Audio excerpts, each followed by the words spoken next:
अस्सलाम वालेकुम, मैं हूं फैसल तारिड़। आज 3 अगस्त बरोज पीर। मोहसिन नकवी की तकरीर के बाद एक हलचल मची हुई थी। जाती उमरा के अंदर इजलास हो रहे थे। पीपल्स पार्टी वाले भी नकवी पर तनकीद कर रहे थे। अगरचे नकवी साहब खुद ये क्लेम करते हैं कि मैं जरदारी साहब का मुंह बोला बेटा हूं और वो अपने आप को पीपल्स पार्टी के बड़ा करीब समझते हैं, लेकिन क्योंकि आप वो किसी और के करीब हैं तो पीपल्स पार्टी को भी लगा कि ये जो प्लान है ये हमें मारनी तो लाती है, लेकिन उससे पहले ये हमें मजीद कमजोर करना चाहते हैं, मजीद हमें इस्तेमाल करना चाहते हैं। तो पीपल्स पार्टी वाले खुल के बोल पड़े। मुराद अली शाह से लेकर तमाम ही लीडरशिप ने कहा भाई भूल जाओ, हमें कोई इस्लामाबाद में बैठा हुआ, पंजाब में बैठा हुआ नहीं बताएगा कि नए सूबे बनने चाहिए या नहीं बनने चाहिए। हमें कोई जरूरत नहीं है, तुमने अपने उधर पंजाब में बनानी है तो बना लो, खबरदार यहां पे बात भी मत करना। जाती उमरा के अंदर भी इजलास हो गया, हमने आपको रिपोर्ट किया था। कुछ कासा ले सहाफी, कुछ नून लीगी वर्कर सहाफी, उन्होंने कहा कि भाई नवाज शरीफ अब सारे मामलात अपने हाथ में लेने जा रहे हैं, नवाज शरीफ अब मुजाहमत करेंगे।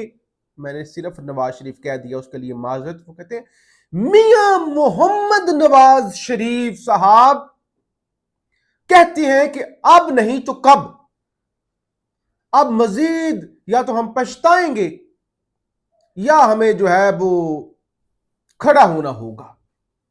बहरहाल पीपल्स पार्टी ने तो फिर थोड़ी बहुत ग्रेस दिखा दी। उस ग्रेस का बड़ा मसला लाहौर वाले जज भी हैं जिनकी अभी तक तैनाती के हवाले से जरदारी साहब ने साइन नहीं किए।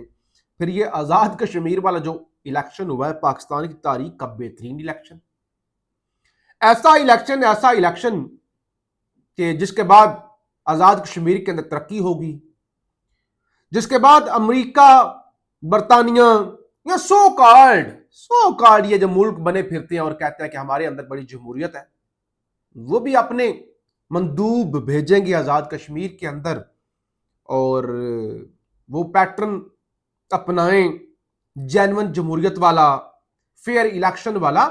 तो उस इलेक्शन से भी अब पीपल्स पार्टी को तकलीफ है ना कि हमें कुछ नहीं मिला।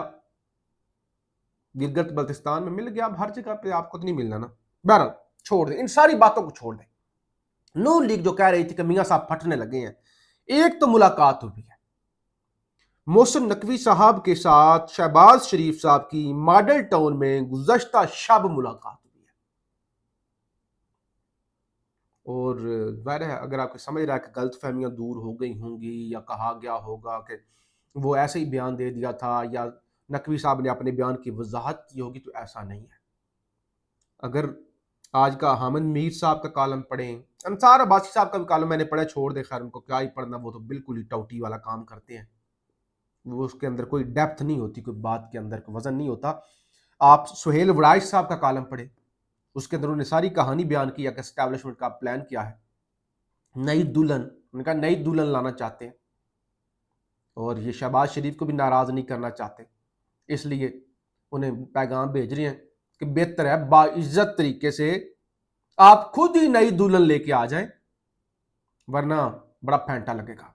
तो बहरहाल उन्होंने यही कहा होगा ना, जैसे जरदारी साहब के हवाले से भी खबरें चली कि उनके साथ भी नकवी साहब कराची में मुलाकात हुई, उन्हें बताया गया कि आपको सेफ एग्जिट दिया जाएगा, आप बड़े बाइज्जत तरीके से रहें वरना काम खराब हो जाएगा। जरदारी साहब ने कहा मेरा बेटा नहीं मान रहा, तो नकवी साहब ने कहा मैं भी तो आपका बेटा ही हूं, तो जरा बेटे को टैकल करें वरना मामलात किसी के हाथ में नहीं रहेंगे। बहरहाल एक तो ये हो गई, एक मुलाकात हो गई, और मुलाकात का हरगिज मतलब नहीं है कि नकवी साहब ने जाकर सॉरी किया है, नहीं भाई, समझाया होगा कि इंसान के बच्चे बनो। नजम सेठी साहब इस सारे मामले पर क्या कहते हैं, बताने का मकसद क्या है कि वो जो कह रहे थे नवाज शरीफ इनकलाब मियां साहब फटने वाले हैं, नजम सेठी कहते हैं मरियम और शहबाज शरीफ मोहसिन नकवी की बात पर कोई तबसरा नहीं करेंगे और नवाज शरीफ भी चुप ही रहेंगे। अगर कोई बात की भी तो पहेली के अंदाज में करेंगे ताकि किसी को गुस्सा ना आए और किसी की दिल आजारी ना हो। नून लीग को पता है उनकी पोजीशन क्या है और उन्होंने यहां तक पहुंचने के लिए क्या क्या समझौते किए हैं, यानी उन्हें अपनी, सेठी साहब ने कलम तोड़ दिया, सेठी साहब कहते हैं कि मियां साहब इनकलाबी नहीं बनेंगे, उनको अपनी औकात का पता है, अपने काले करतूतों का पता है कि उन्होंने किया क्या है। अच्छा, बहरहाल अबसार आलम जो कह रहे थे कि अब मियां साहब फटने लगे हैं, ये होगा वो होगा, अब छोड़ दें। वो कहते हैं सिस्टम के हवाले से एक इंतहाई अहम बात एक बहुत ही ताकतवर शख्स ने जो मुझे अभी अभी बताई है, वो ये है कि पाहें सो जाओ, ये सब इंज चलना है। वो कहते हैं कि भाई कोई निज़ाम नहीं बदल रहा, जैसे निज़ाम चल रहा है इसी तरह से निज़ाम चलेगा। शहबाज शरीफ से ज़्यादा ताबेदार बंदा सिस्टम को मिल नहीं सकता। और एक तरफ कहा जाता है कि 6 महीने का टाइम दे दिया गया है कि 6 महीनों के अंदर अपना किबला दुरुस्त कर। अच्छा, एक और इस दौरान एक और खबर आपके सामने रख दूं। आलमी मार्केट में तेल की कीमतें नीचे आ गई हैं। अमेरिकी क्रूड ऑयल की 5% कमी के बाद $79.71 पर फरोख्त हुआ। यानी पाकिस्तान में इस वक्त जो पेट्रोल डीजल बेच रहे हैं वो 100 से ऊपर वाला बेच रहे हैं। आलमी मार्केट के अंदर $80 तक तकरीबन आ गया है और यहां कीमतें बरकरार है। यानी अब किधर गई? जब कम होता है उस वक्त 35-36 पैसे कम करते हैं। आलमी मार्केट के हवाले से अगर कीमतें बढ़ानी थी तो आलमी मार्केट से मुसलसल नीचे आ रही है। बहरहाल ये तमाशा और ड्रामा है। अंसार अब्बासी साहब ये भी वर्कर टाइप ही, नून लीग के जैसे वर्कर होते हैं ना, उसी तरह से वो जो कह रहे थे ना मियां साहब फटने लगे हैं, अब जरा इनकी बात सुन लें। कहते हैं ना नवाज शरीफ लड़ाई के मूड में है, ना शहबाज शरीफ और फील्ड मार्शल में कोई दराड़ है। मोहसिन नकवी जज्बात में आकर कुछ ज्यादा ही बोल गए। अब कहा जा रहा है कि 6 महीने की डेडलाइन दे दी गई है। पूछा तो जवाब मिला आपसे ये बात सुन रहे हैं, क्या संजीदा मामलात पर ऐसे डेडलाइन दी जाती है?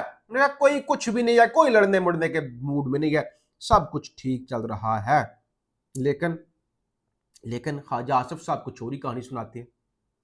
यानी ख्वाजा आसिफ बेसिकली वो मियां साहब खुद चुप करके और ख्वाजा आसिफ टाइप लोग और राना सलावला टाइप लोग आगे किए मैं तुम जरा चलो तुम भी थोड़ी ठूठा कर लो ताकि हमारी भी इज्जत बनी रहे और लगता रहे कि अच्छा मियां साहब अभी जागेंगे। कहते हैं मोहसिन नकवी ताकतवर तरीन वजीर हैं, कई मामलात में वजीर आजम को भी जवाबदेह नहीं होते। काबीना इजलास में सिर्फ 2-3 बार देखा है, पार्लियामेंट 7-8 बार आए होंगे। अगर अब मोहसिन नकवी कह रहे हैं कि सिस्टम नाकाम हो चुका है तो फिर हमें घर चले जाना चाहिए। वो कहते हैं भाई इज्जत इसी में है, वो बड़ा ताकतवर है मोहसिन नकवी, वो शहबाज शरीफ को भी जवाब दे नहीं है, तो लिहाजा इज्जत इसी में है कि अब हम घर जाएं।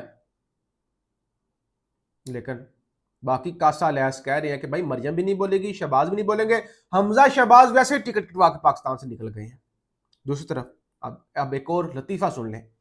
इस्तेकाम पाकिस्तान पार्टी ने आज़ाद कश्मीर इंतखाबात के दूसरे मरहले के नताइज मुस्तरद करते हुए इंतखाबात के तीसरे फेज का बाइकाट कर दिया। पार्टी सदर सरदार तनवीर अलियास ने इंतखाबात के तीसरे मरहले के लिए बाइकाट का ऐलान करते हुए कहा कि अब वो बस्ती बाग और पाछोट से भी इलेक्शन नहीं लड़ेंगे, यानी कश्मीर का इलाका है। ये मामला है। इस्तेकाम पार्टी जैसे लोग बाइकाट कर रहे हैं, तो उसका मतलब ये कि अगर इस्तेकाम जैसे लोग बाइकाट कर रहे हैं तो फिर पीटीआई ने तो अच्छा बाइकाट किया था। पीपल्स पार्टी वाले रो रहे हैं तो पीटीआई को क्या मिलना था? तो वो अच्छा फैसला था बाइकाट वाला।